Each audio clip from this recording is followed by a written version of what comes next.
Hello, biologists. This is your first lesson of blended learning. So there's going to be two PowerPoints and then I think there's going to be some exam questions. So make sure you go through these. You can watch them. If you're watching this now, you're probably watching this as the YouTube version, or you can just go through the PowerPoint. If you don't want to listen to my voice, that's fine as well. I won't be offended. Okay, so to get you thinking to begin with, and if you've got a tin of tuna in your house, go and pause the video and go and find a tin of tuna and see if you can have a look if this logo's on there.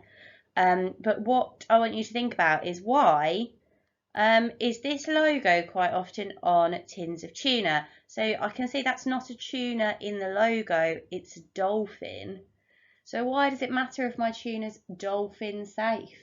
I don't want a dolphin and mayo sandwich for my lunch. I want a tuna mayo sandwich. So why does it matter about the dolphins when I make my tuna sandwich?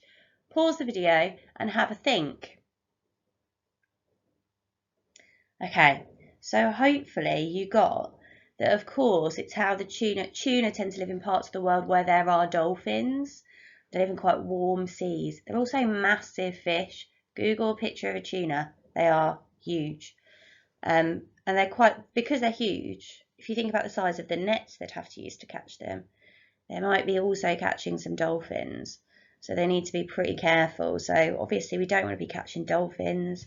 There's a reason we don't eat dolphin. They're incredibly intelligent animals. They're also mammals, I believe. Did you know that? That's an interesting fact. You might want to Google why dolphins and whales as well are mammals. Don't correct me on that. I know there is a certain type of whale that is a fish, but I can't remember which one. Do research on that one. Very interesting fact. Okay, let's get started. Oh, I should have said to you as well that this lesson, obviously we've been learning about homeostasis at school, haven't we? Now, the reason we've picked this topic is because it is a perfect blended learning topic. I'm going to talk you through it anyway, but it's something you can absolutely, it's always the very last topic we get to just before the exams. You can absolutely go through this and completely understand it at home. So it's perfect topic, and it just means that it gives us a little bit more time for revision before the exams. So it's really beneficial. So do make sure you give it your really best effort.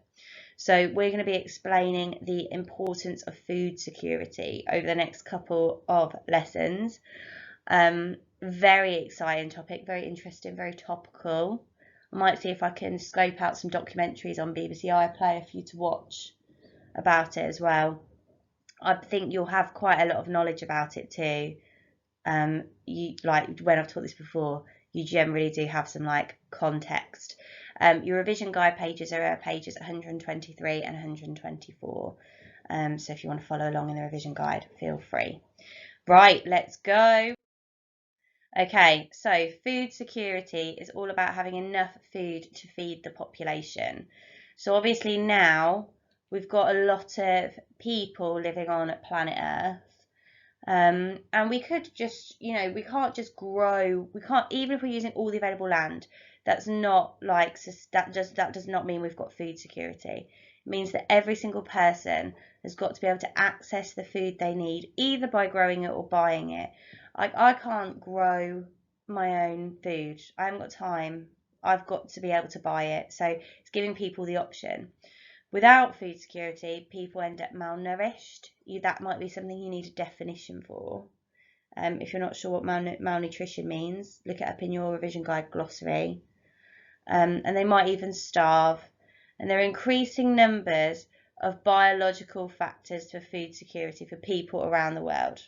Okay, so we're going to find out what kind of factors might affect food security. So for each one, you need to make some notes about what they are. Okay, so hang on, I'm just going to have a sip of my tea before I start this. Hang on. Could have paused it. I'm not really 100% sure how that works, so sorry, you had to listen to me have a drink of my tea. Okay, so first one, an increasing birth rate. So you could do some research about this. In a lot of cultures around the world, large families are really important and respected. There's also a lot of religions that don't accept contraception. So in a lot of countries, the birth rate is huge. And by birth rate, usually give it as the number of live births per woman. So a long time ago, I think when I was a kid in the UK, it was like 2.4 children per woman. I think it's a lot lower than that now, and I think it's because women are working more and tend to be having less children, tend to be having children a little bit older. But obviously, in some parts of the world, it means that the population is growing at such a rate that they can't produce enough food to feed everyone. So that obviously threatens their food security. Another one is the cost of agricultural inputs. So lots of people in like more developed countries producing like genetically engineered crops that don't get damaged by droughts or floods or anything, and that produces lots and lots of crops. Unfortunately, though, that makes the seeds more expensive. Genetic engineering is a very expensive process, and that means that people in less developed countries can't afford the same agricultural inputs, the same seeds, as we can in a more developed country.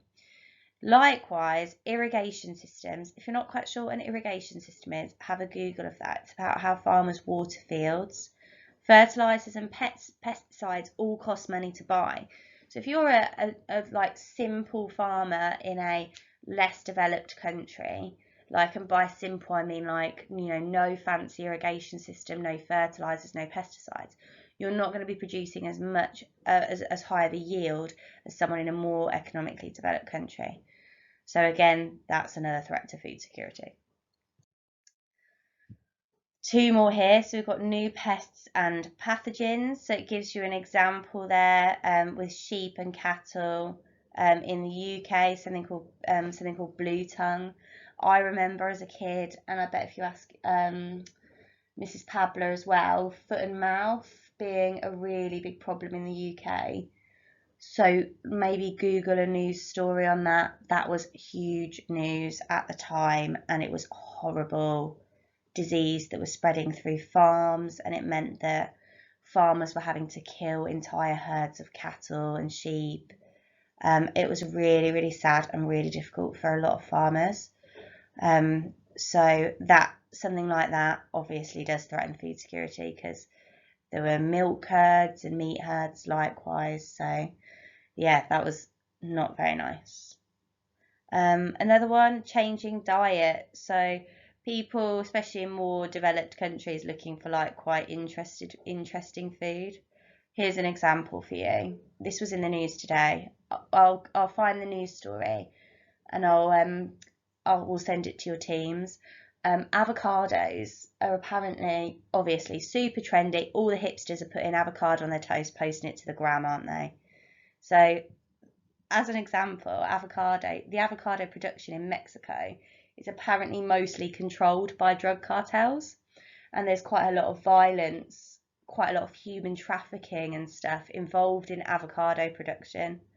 So, obviously, though, that avocados have become a really expensive product, really worthwhile exporting. So criminals have got involved in it. But previously, people in Mexico would have just been able to buy an avocado really cheaply, and that might not be the case anymore. So we're buying up those traditional foods from communities and then threatening food security in those communities as a result. Environmental changes. So obviously we've got global warming. If the temperatures are increasing, droughts and flooding have increased, which is threatening food security. Vanilla pods, one of the most expensive ingredients, I think. In Madagascar, I'm definitely not making this up, I saw it on TV a few weeks ago. There was a storm that just basically wiped out the island's entire vanilla pod production. And I know nobody's eating vanilla pods to survive. There's nobody in the world who's purely eating whole vanilla pods to survive. That'd be a very, very expensive diet. But the point is that something like that, an event like that, can have a huge effect on a crop, and the effects will last for months and months and really affect food security. There's a few more examples in that paragraph as well, so make sure you're getting lots of notes about this. Another one, conflicts. So obviously conflicts in an area, religious or racial tensions, obviously can affect food security. Infrastructure is quite often destroyed, water pipes, roads and stuff like that. Famine quite often follows war. So unfortunately, that's a really big one. Okay, so little checkpoint question for you. What is the correct definition of the term food security? So pause the video and have a go at the question. I'm going to have a sip of my tea while you do that. I'm not going to tell you every time I drink my tea, sorry. It's hard not to. Okay, so hopefully you got that having enough food to feed a population is the right answer to that question. Okay, finally, obviously think pair share's pretty difficult, but you might be in contact with someone. I don't know if you guys like do the work together on the phone or something like that, or you can always collaborate on Teams with a question like this. But what do we mean if something is sustainable? So have a think and pause the video and come back when you're ready. Okay, so hopefully you got what sustainable means, and there's a little matching activity here for you to match up like 3 really important words. So pause the video and see if you can match up these words.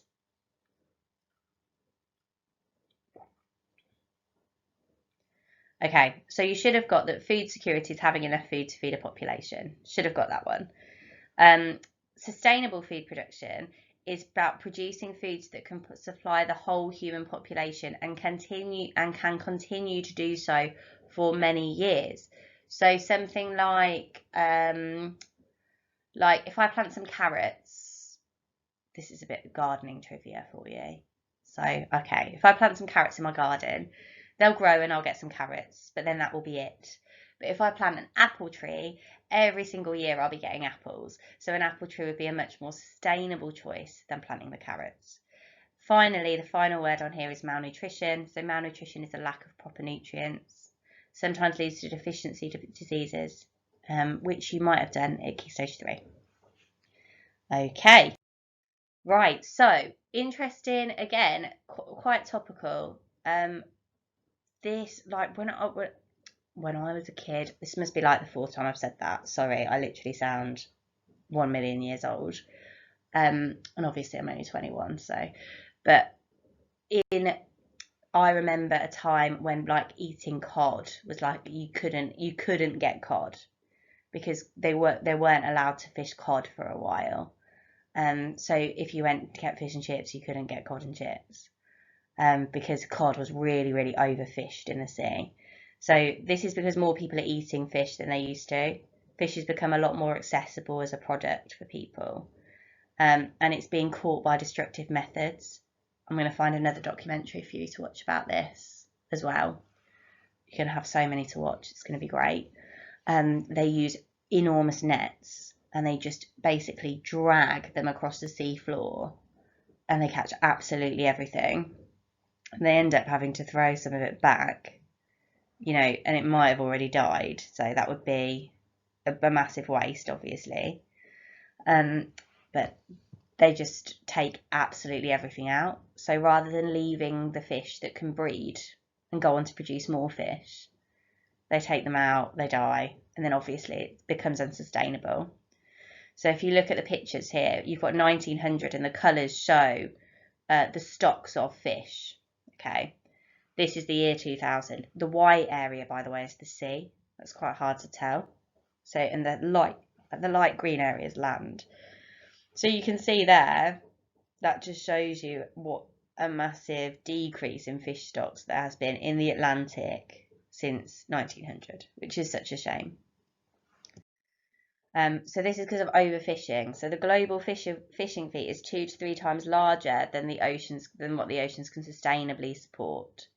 People are taking more fish than they should be, and they're not being replaced.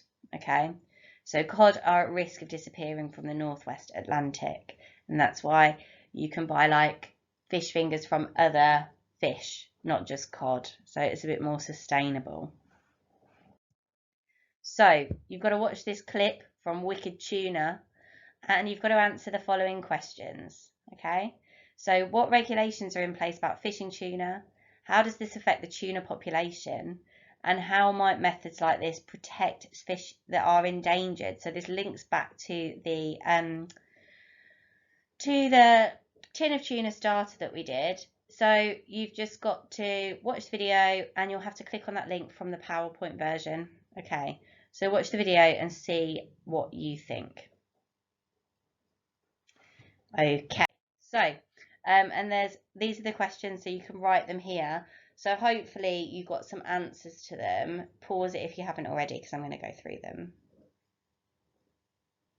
Actually, I'm not going to go through them because we're not having any answers to these. So you might have to ask me or Mrs. Pabler if you're not 100% sure on Teams. But make sure you've got something about using that quite a lot of tuna now is pole and line caught. Pole and line is like literally like a fishing rod. So think about, why would it be better to use a pole and line than a massive fish net? Okay, so hopefully you've learned all about food security, all about the problem of overfishing and how we can fish more sustainably. I'm going to try and find those documentaries for you so we can copy some links into Teams for you. And I hope that was useful. There'll be one more lesson and then there'll be some exam questions. Okay, bye.